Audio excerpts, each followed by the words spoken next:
Сәлеметсіздер ме достар, мен бұл видео жұмысымда макростармен жұмыс жасауды көрсетемін. Макростар дегеніміз қолданушымен жасалған программалық алгоритм болып табылады. Макростардың құру жолдарын Word'та жасап көрсететін болсам.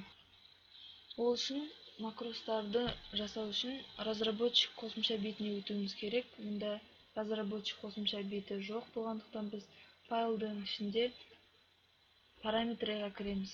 Онда настройка лентайды таңдап, основные вкладкиді таңдаймыз. Осы жерде разработчик болу керек, соны добавить етеміз.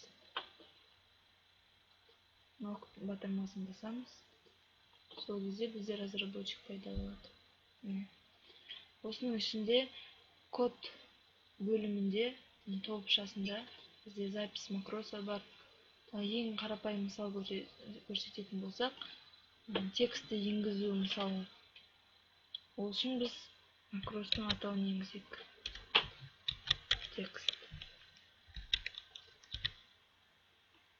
Ал сипаттамасына тексті енгізу деп жазайық.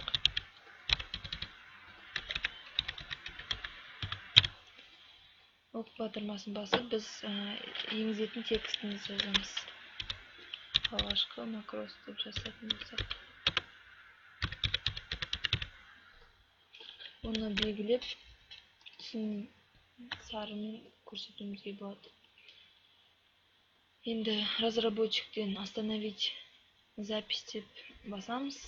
Ары қарай макросты шақырып, осы сөзді жазуымызға болады. Тексті орындаса, бізде алғашқы макрос деген сөзімізді жазып береді. Макросты сонымен қатар Visual Basic Applications редакторының көмегімен жасауымызға болады. Оның шақыруды бірнеше жолдары бар. Мысалға, разработчик бөлімінен біз Visual Basicті басуымызға болады. Немесе Alt F11 батырмасын бассақ. Ол кезде де шығады. Немесе панель быстрого управления ден таңдап алуымызға да болады. Біз жерден басып көрсек. Осы редактордың ішінде оң жағымызда бізде модуль болады. Оның ішінде макросқа арналған кодтар жазылады. Ал сол бөлімде уже біздің проектіміз, оның ішінде біздің документіміз және оған қолданылатын модульдер көрсетіледі. Біз модулімізді инсерттің көмегімен қосып алуымызға болады. Осы модуліміздің ішіне бір мысал ретінде біз гиперссылкамызды көбінесе контрол арқылы өтуімізге болады. Ал осы контролсыз өтетін мысалды көрсетсек, бізде sub деген макростың бастапқы сөзі болып есептеледі. Және оның атауын жазуымыз керек. Гиперссылка деп қояйын.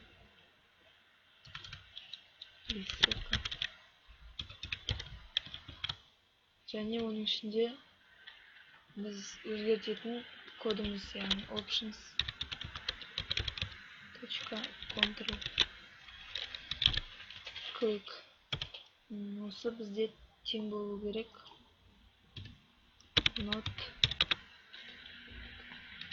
options control click.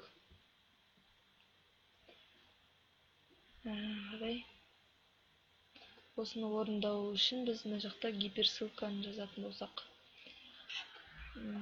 Google-ға кіретін гиперссылканы жазайық.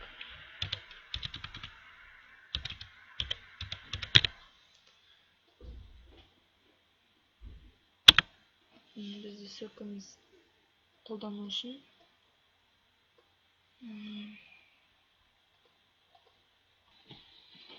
бізде басында ссылканы жіберу үшін Ctrl-ды басыңыз деп тұрады. Ал егер де біз макросымызды орындайтын болсақ, ол тек қана шертуді басыңыз деген сөз шығады. Мысалға орындап көрейік. Бізде шертүү аркылуу ссылкага өтүүңүзгө болот деп тур.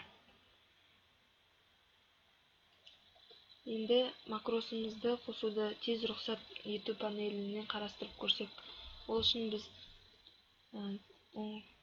тышканын оң батырмасынан настройка панели быстрого доступа деген диалогтук терезесин басабыз. Онда выбрать команды из дегеннен макросты тандайбыз. Осы макростардын бирөөнү тандап, мисалы ссылканы тандасак, добавить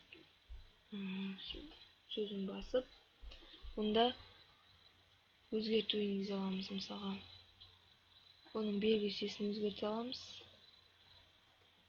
Мынаны тандасак, және онун атауында өзгөртүүбүзгө болот. Ок батырмасын басканда бизде жогоруда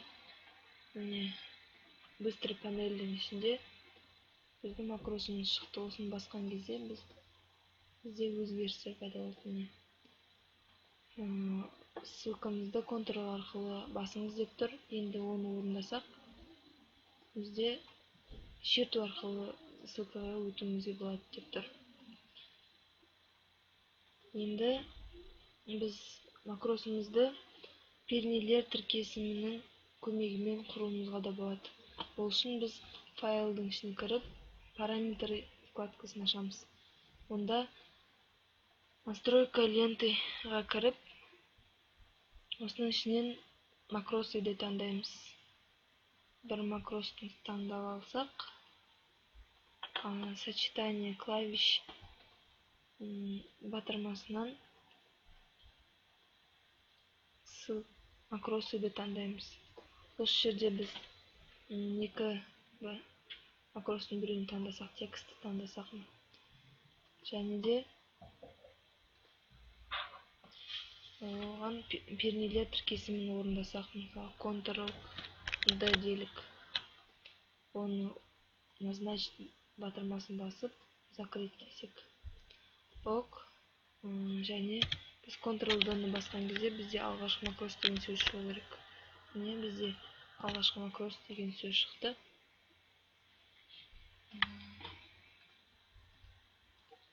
Және де Word'да макростардын көмөгү менен биз найти және изменить деген диалогтук терезесин колдонбой, тексттеги сөздөрдү бос орундарды алып тастай алабыз.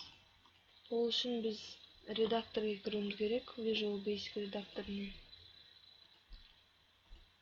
Және де модульге жазуубуз керек.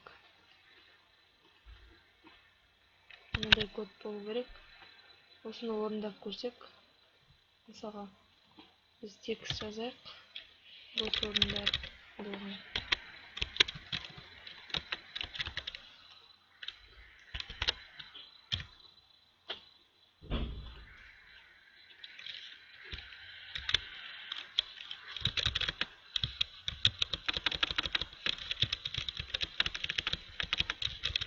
Бизде кажет эмес бос орундарды алып тастоо кажет.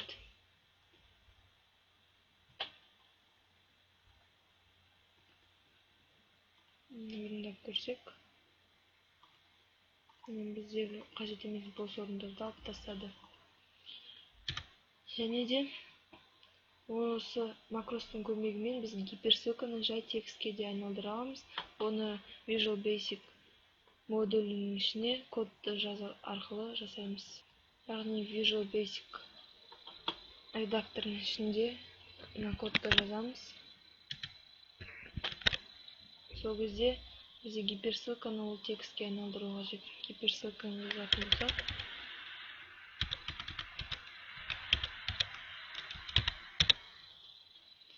осуну текстке айналдыруу керек. Орундап көрейик. Мына бизде гиперссылкамыз текстке айналды.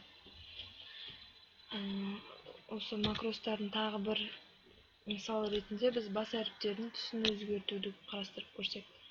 Бул үчүн тагы да Visual Basic редакторун ачып, онун модульге код жазуубуз кажет. Модулубузга кодду жазатын болсак, мындай кодду